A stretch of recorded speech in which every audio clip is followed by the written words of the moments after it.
বাংলাদেশ জাতীয়তাবাদী দল বিএনপির সংগ্রাম, সাফল্য আর গৌরবের ৪৭তম প্রতিষ্ঠা বার্ষিকী। শুরুতেই মহান আল্লাহর দরবারে কৃতজ্ঞতা প্রকাশ করছি। দেশি বিদেশি অপশক্তি ষড়যন্ত্রের বেড়াজাল ছিন্ন করে দেশের লাখো কোটি মানুষের ভালোবাসায় ধন্য বিএনপির সাফল্যময় অগ্রযাত্রা অব্যাহত রয়েছে। প্রতিষ্ঠা বার্ষিকী উপলক্ষে আয়োজিত আজকের এই আলোচনা সভার সম্মানিত সভাপতি জনাব মির্জা ফখরুল ইসলাম আলমগীর, মঞ্চে উপস্থিত স্থায়ী কমিটির সম্মানিত সদস্যবৃন্দ, কেন্দ্রীয় নেতৃবৃন্দ, মঞ্চে উপস্থিত বিভিন্ন শ্রেণী পেশার বিশিষ্টজন, আমার সামনে উপস্থিত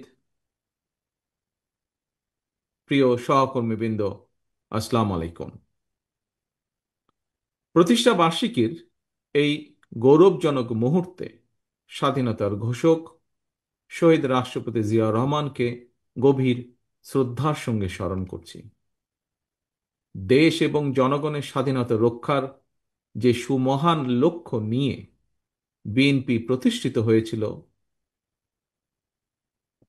mother of democracy Begum Khaleda জিয়ার সম্মোহনী ব্যক্তিত্ব আর সুদক্ষ নেতৃত্বে সেই বার্তাটি পৌঁছে গিয়েছে বাংলাদেশের প্রতিটি জনপদে, প্রতিটি মানুষের হৃদয়, প্রতিটি মানুষের অন্তর। আজ তাই বাংলাদেশে বিএনপির জন্য জনগণ, জনগণের জন্য বিএনপি, দেশনেত্রী বেগম খালেদা জিয়ার প্রতি আমাদের অশেষ কৃতজ্ঞতা। প্রিয় সহকর্মীবৃন্দ, যতবারই দেশের সার্বভৌমত্ব হুমকির মুখে পড়েছিল, গণতন্ত্রকে হত্যা করা হয়েছিল, দেশের গণতান্ত্রিকামী জনগণ বারবার, প্রতিবার দেশ এবং জনগণের অধিকার রক্ষায় বিএনপির নেতৃত্বে ঘুরে দাঁড়িয়েছে। আজ প্রতিষ্ঠা বার্ষিকীর এই শুভ লগ্নে দেশের গণতান্ত্রিকামী জনগণকে জানাই আন্তরিক অভিনন্দন। গণতন্ত্রকামী স্বাধীনতাপ্রিয় জনগণ, আপনারাই বিএনপির সকল রাজনৈতিক ক্ষমতার উৎস। প্রতিষ্ঠার পর থেকে আজ পর্যন্ত অগণিত অসংখ্য নেতাকর্মীর শ্রম, ঘাম, ত্যাগ, তিতিক্ষায় বিএনপি দেশের জনগণের কাছে সবচেয়ে বিশ্বস্ত রাজনৈতিক দল। আমি বিএনপির প্রতিষ্ঠা বার্ষিকীর এই সুবর্ণ সময়ে সর্বস্তরের প্রতিটি নেতাকর্মীর অবদানকে শ্রদ্ধার সঙ্গে স্মরণ করছি। সর্বোপরি লাখো প্রাণের বিনিময়ে ৭১-এর স্বাধীন বাংলাদেশ, ৭৫-এর ৭ই নভেম্বরের আধিপত্যবাদ বিরোধী তাবেদার মুক্ত বাংলাদেশ, ৯০-এর স্বৈরাচার বিরোধী বাংলাদেশ, ২০২৪-এর ফ্যাসিবাদ বিরোধী বাংলাদেশ,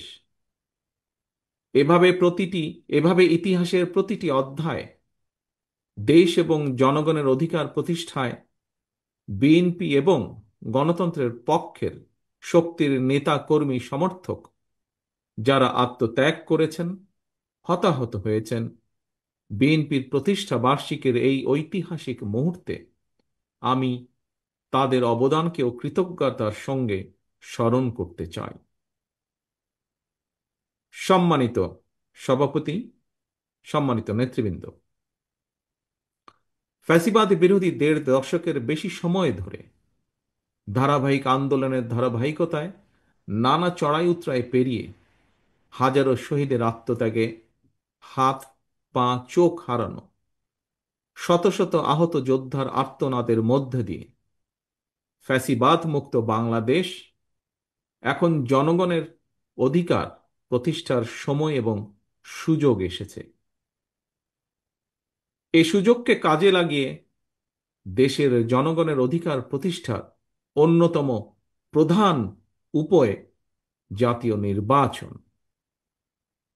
যতক্ষণ পর্যন্ত একটি অবাধ, সুষ্ঠু এবং নিরপেক্ষ নির্বাচনের মাধ্যমে জনগণের সরাসরি ভোটে জনগণের কাছে দায়বদ্ধ, জনগণের কাছে জবাবদিহিমূলক একটি গণতান্ত্রিক সরকার প্রতিষ্ঠিত না হবে, ততক্ষণ পর্যন্ত গণতন্ত্র ঝুঁকিমুক্ত নয়।